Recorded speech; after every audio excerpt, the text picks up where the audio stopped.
Hello everybody, I'm Pentak Chelsea, and I am back with another video. If you're new to the channel, all you gotta do is hit the subscribe button to make sure you're subscribed. But being subscribed only means that you're subscribed, and order to get notifications, you must turn on that bell with the vibrating symbol, so all of you will be notified when I drop a video on this channel. So in today's video, we'll be doing the Chelsea versus Crystal Palace match preview and Mauricio Pochettino's press conference. And let's get into them and look at what Mauricio Pochettino had said in his press conference this morning. Let me share my screen.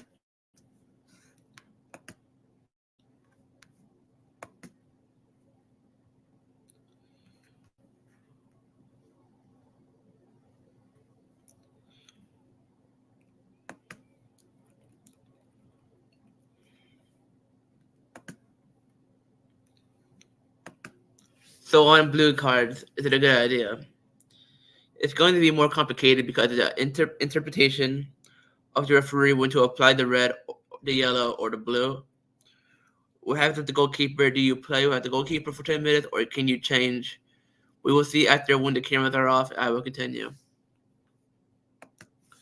So a blue card will be, if you get a blue card, what UEFA is trying to do is have a new rule, and which is a blue card. If you get a blue card, it will mean that the player will come off for 10 minutes and go into the sin bin. If you're a fan of hockey, take hockey. If you commit a penalty, either it be a high sticking, cross checking, hooking, tripping, you go to the penalty box. And you sit 2 minutes, 4 minutes, or 5 minutes. Depends what your referee think it is. So the blue card will be something similar. Instead, you'll be sitting down for 10 minutes. That's what a blue card will be. It's not official, but that's what UEFA and FIFA are trying to do to make a blue card.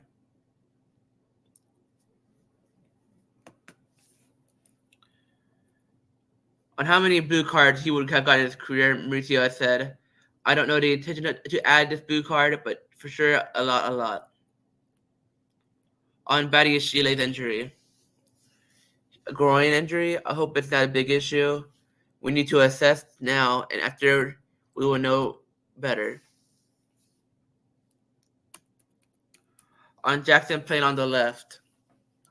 The starting plays, yes, from the left, but football is dynamic. You have to move. He is a player that can play in that place. This position, he always plays better when he is facing the goal and rather than his back to the goal.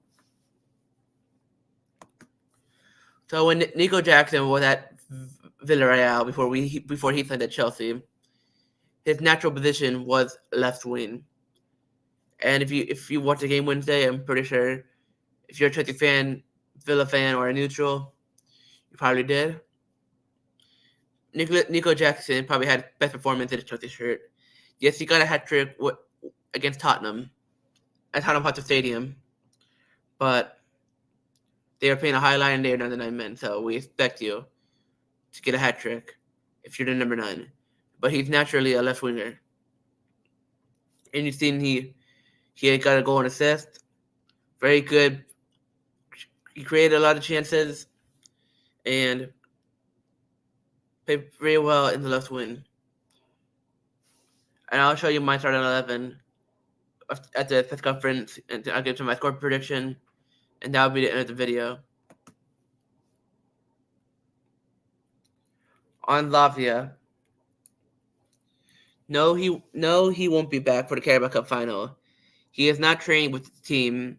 He is still recovering and possible, but he is still not on the pitch. We are very unlucky with Lavia. Ever since we signed him, he's only gotten 1 minute. Only 1 or 2 games, of running games. Then he gets injured. His last game was against Crystal Palace, and that was in December. We're in February. We've been very unlucky with the transfer. Very unlucky. On Hudson being under pressure, I think nothing to say about Roy. Roy is my friend. I admire him. He is an unbelievable coach. He is working really well. When you lose one or two games in a row, you are always under pressure. But there is no doubt he is going to be successful with Palace.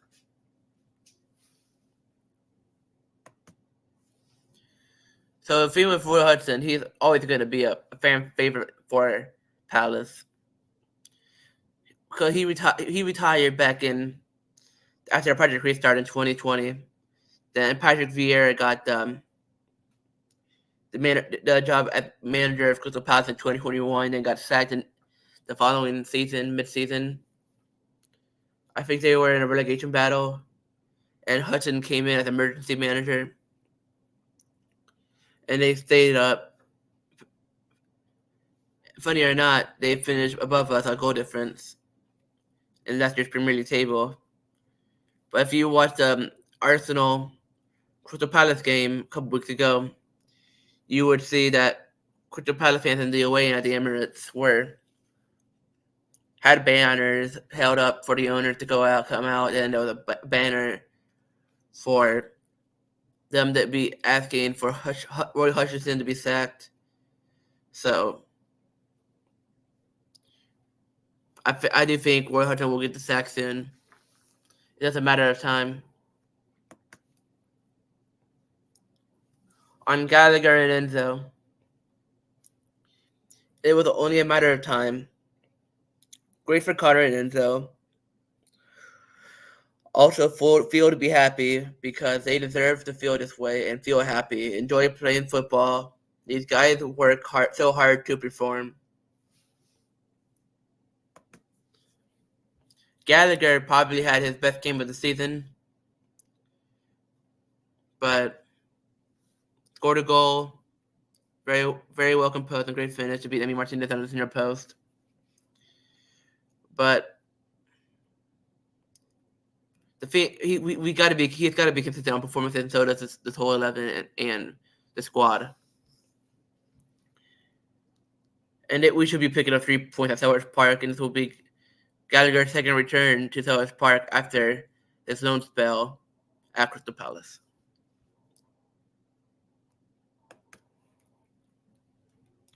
On back-to-back good performances, if it's possible. We always believe that. I hope because it's going to be a very good thing for us. I think the players deserve because they are working very hard from the start of the season, yes, to behave in the way we behave and approach the game how we approach it. On the standard for Chelsea, I think before we also had some good performances, but we are not consistent enough. Maybe it could be a starting point for us to try and be consistent. Hopefully, we do start being consistent. Go far in the FA Cup, put a good performance in at Wembley, the Carabao Cup final, and go up the table and get a European spot, either be the Conference League or Europa League. On blue cards, it's difficult to express how I feel about the blue card. Difficult to explain at the moment. We don't have much information about that. That is going to create more debate. It is going to be more complicated at the moment. My feeling now is it's not a good idea, but we will see what happens. On consistency, it's difficult to say that is the starting 11 in my mind. With all of the circumstances we have from the beginning, it's difficult to say that it's the starting 11. The important thing is the 11 players are showing, little by little, we are recovering players the way we are training. The way the players behave, we are improving. It's about to win next game and get the feelings we got from Aston Villa.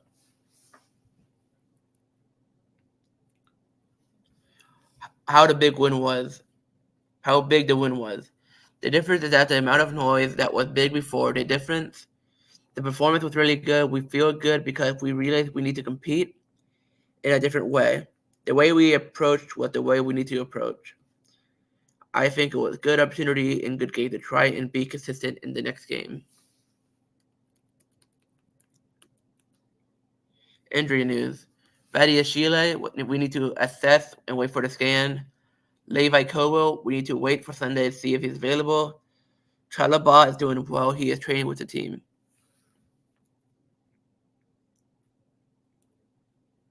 And that's the end of the press conference. Now on to the starting 11. Then I'll give you my score prediction. And I think it depends. I might be doing a watch along for Bayern Munich versus Bayer Leverkusen on this channel tomorrow afternoon. Not confirmed, but I think I might do a watch along for Bayern Munich Leverkusen. Stay tuned.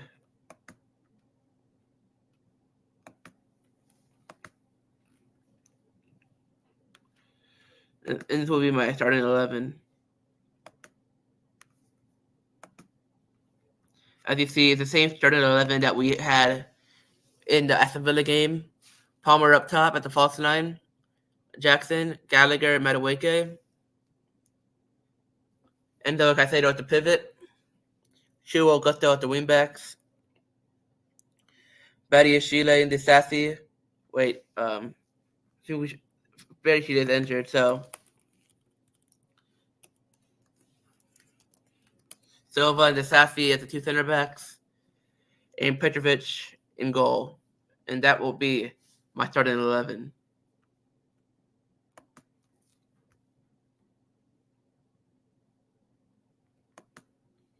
Now on to a score prediction. So we'll have a full strength 11. Palace will be without Mark Guehi, Michael Olise, and Eze. So I'm going with a comfortable 2-0 win. 2-0 Chelsea.